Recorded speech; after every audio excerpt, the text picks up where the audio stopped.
fly. Oh, I got you.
Ladies and gentlemen, the 191st Army Band will play the Star Spangled Banner hand salute.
Dave Smith is an Iraq veteran, and he is going to present the Pledge of Allegiance.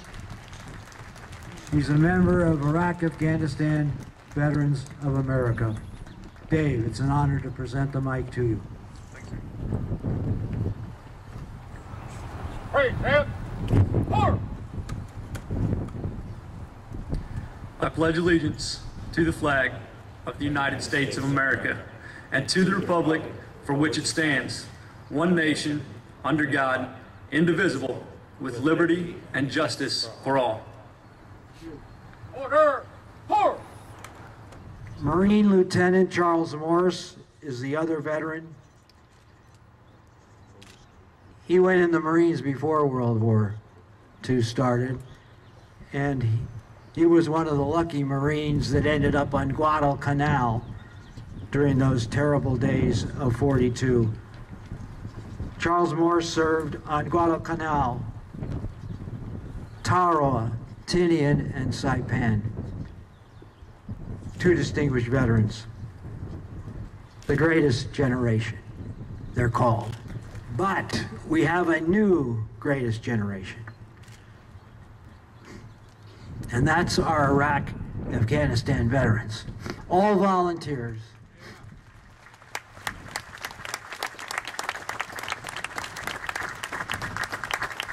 And we have two young Iraq war veterans, William Reed, Mike Ligori, are going to place the wreath in honor of the Iraq War.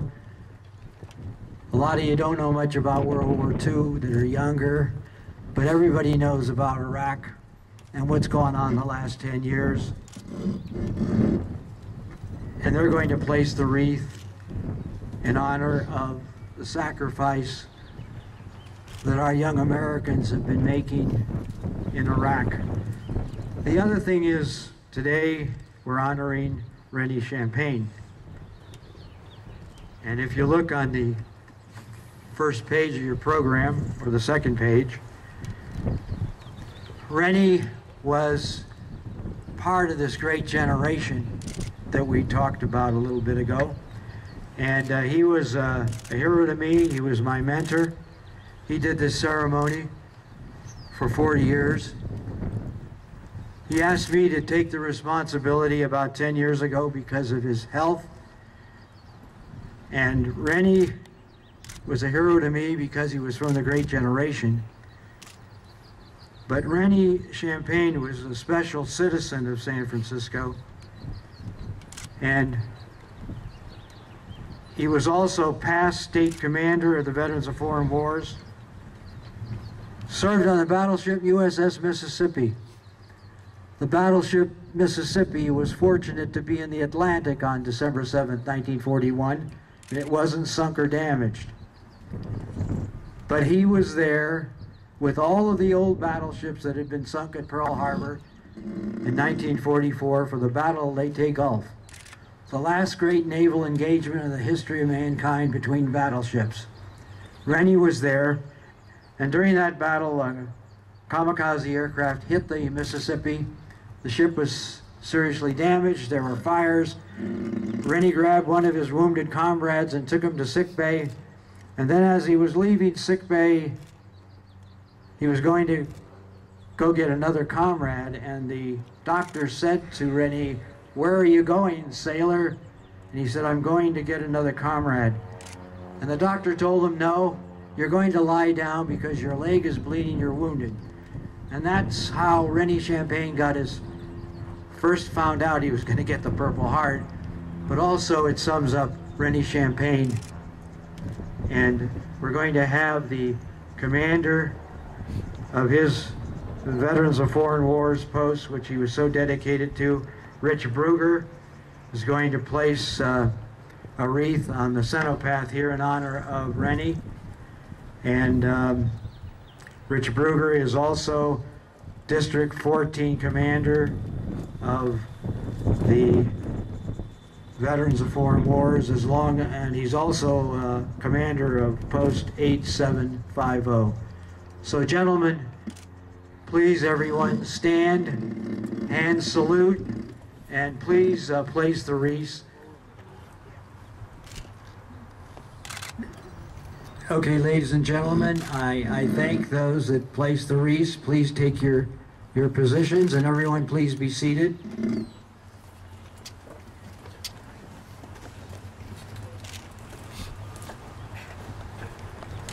No. Yeah, you do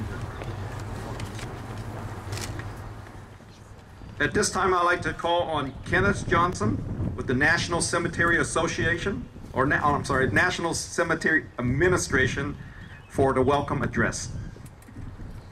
Kenneth.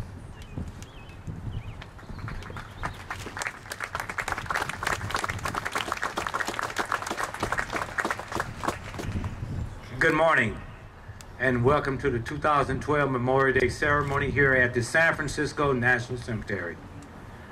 Distinguished guests, fellow veterans, ladies and gentlemen, it is an honor for me to welcome you here today. Today we are a nation obsessed with cost. The cost of gasoline, the cost of food, the cost of living. But at what cost do we gather here today on one of the most powerful free nations on earth? Look around you. You see that cost in the ultimate sacrifices fellow citizens have made since this country began and continue to make this very hour wherever people seek peace and freedom. On Memorial Day, we honor and remember those who have paid the ultimate price of security and freedom. In doing that, I remind you to join all Americans today at 3 p.m. for the Memorial Day National Moment of Remembrance, directed by Congress and the President, as 1 minute of solidarity in honor and gratitude for those who have given their lives in service for our nation. Thank you.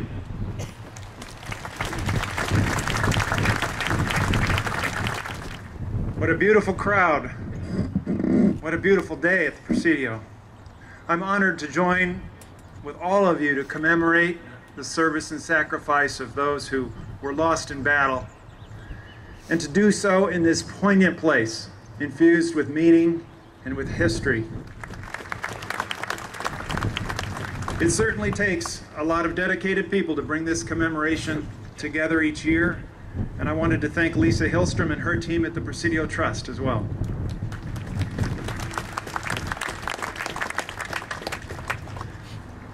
From this vantage point up here at the podium, I see people who have served or who are serving now.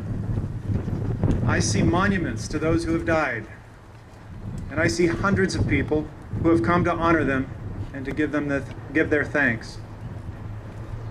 I'm given to thinking about the courage and the selflessness that causes one to decide to serve, fully aware of the dangers involved.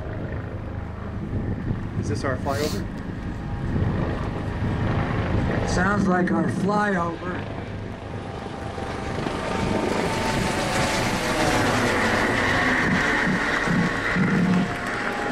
It's a Coast Guard flyover. I must say that to offer oneself to help bring forth a better world with faith that individual effort and sacrifice will, when joined with the efforts and sacrifices of others, be enough to prevent the worst from happening or to enable the best to flourish. That dedication is amazing, and that's what I see when I look out from this podium today.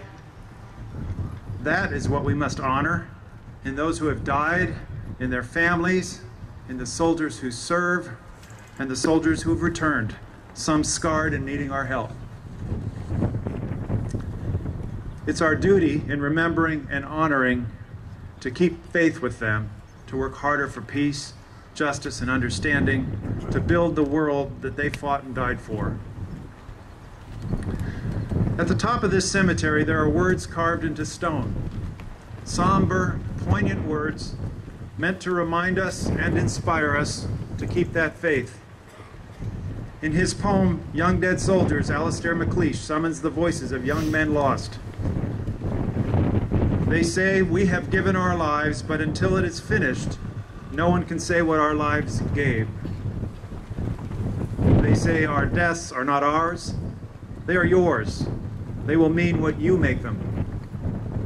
Whether our lives and our deaths were for peace and a new hope, or for nothing, we cannot say. It is you who must say that. We leave you our deaths, give them their meaning. We were young, they say. We have died. Remember us.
In the history of San Francisco, almost all of our mayors have come to that office from some other political elected position, except our present mayor.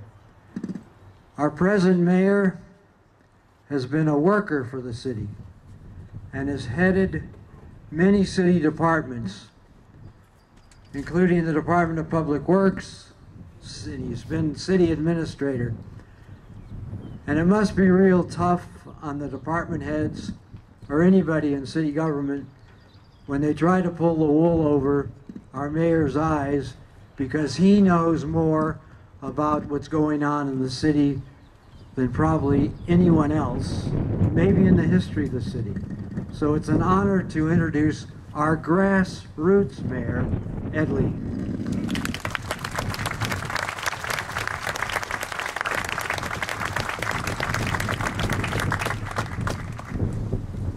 Thank you, Wally. Good morning, everyone.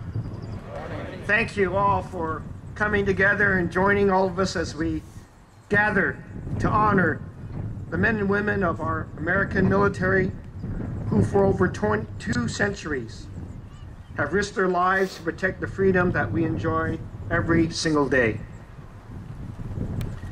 We are here to remember those who paid the ultimate price in the course of their service to their country. The gravestones of many of these brave individuals surround us today, a solemn reminder that freedom oftentimes comes with a very dear cost. In particular, we remember the more than 400,000 Americans killed during World War II in honor of the 70th anniversary of America's first year in World War II. Many of us have family, friends, and loved ones who served in that war and fought against tyranny and oppression in service to their country. When the stakes are highest, our soldiers, sailors, Air Force personnel, Marines, and Coast Guard answered the call to duty and made the ultimate sacrifice for the security of our country and the peace of the world. Those who returned continued to play the role of members of America's greatest generation, including Rennie J. Champagne, whose memory we honor today. His service during World War II and afterward as State Commander of the Veterans of Foreign Wars will be remembered and praised, but is also his tireless dedication as leader of the Presidio's Memorial Day Ceremony for more than 4 decades that we particularly remember his presence and is truly felt among us now. We also celebrate those servicemen and women who stand with us here today.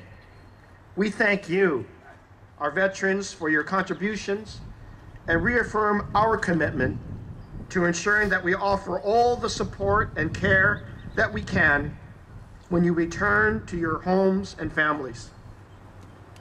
We offer our prayers to America's soldiers currently serving in foreign lands, including Iraq and Afghanistan. We offer our heartfelt wishes that they return home safely. As mayor of San Francisco, I take pride in and am very thankful for the young men and women who have given and continue to give so much to our country. And so it is only fitting that we do everything we can as a city to care for our veterans, whether by providing them with housing, access to services, or to programs and job training. Veterans deserve not only our appreciation while they are deployed, but they sometimes need our support when they come back from deployment to help them adjust back to civilian life. And we are rightly finding ways to support our veterans. I've been asked to mention a few of those. The city, along with Swords to Plowshares and the Chinatown Community Development Center, will ensure that 75 homeless veterans will now have a place to call home through the Veterans Commons building at 150 Otis.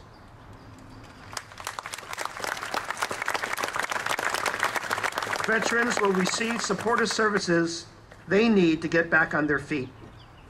Veterans Commons is one positive step towards addressing the critical issue of providing permanent support housing for our veterans. We are expecting full occupancy by this November.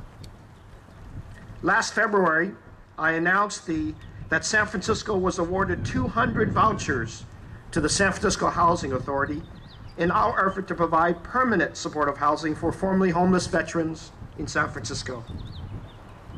Also,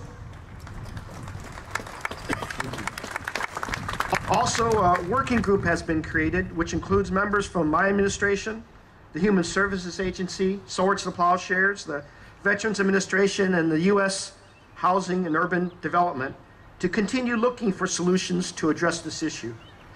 Recently, they have set an ambitious target of finding homes for 50 veterans in the next 100 days.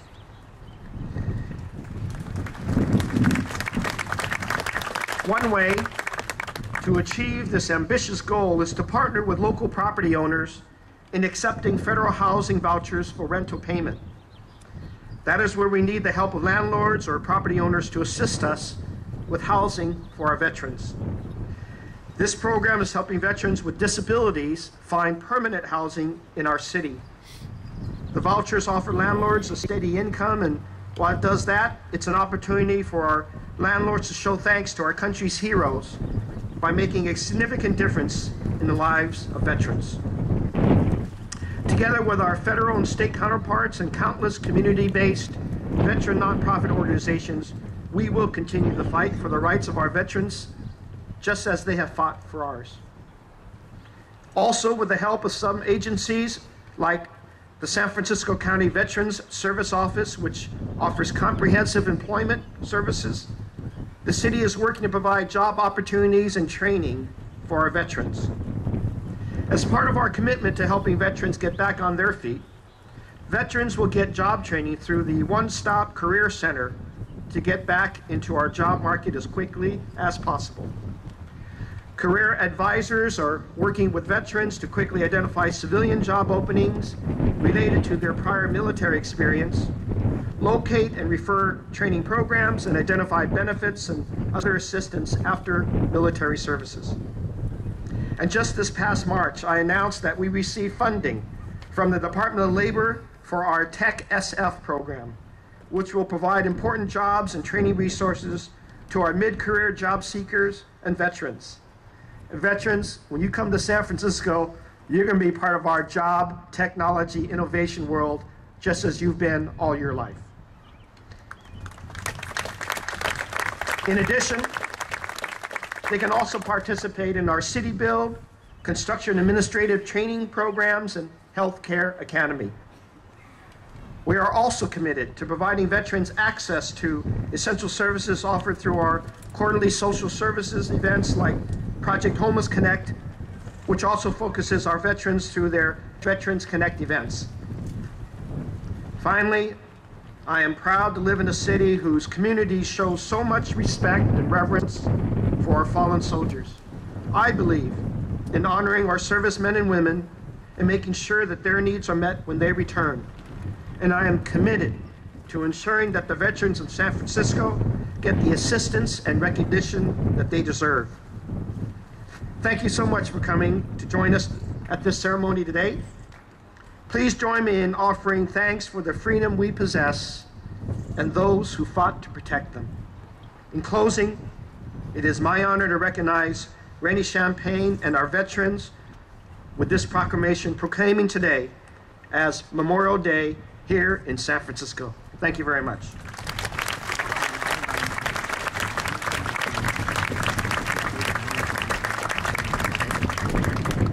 Will all of the Iraq veterans please come forward? Iraq, Afghanistan veterans, line up in front of the podium here, please. And this proclamation is going to go to Rennie Champagne's family later on. And now, if you guys could turn around and face the audience, the mayor is going to show his appreciation by shaking the hands of our Iraq, Afghanistan veterans.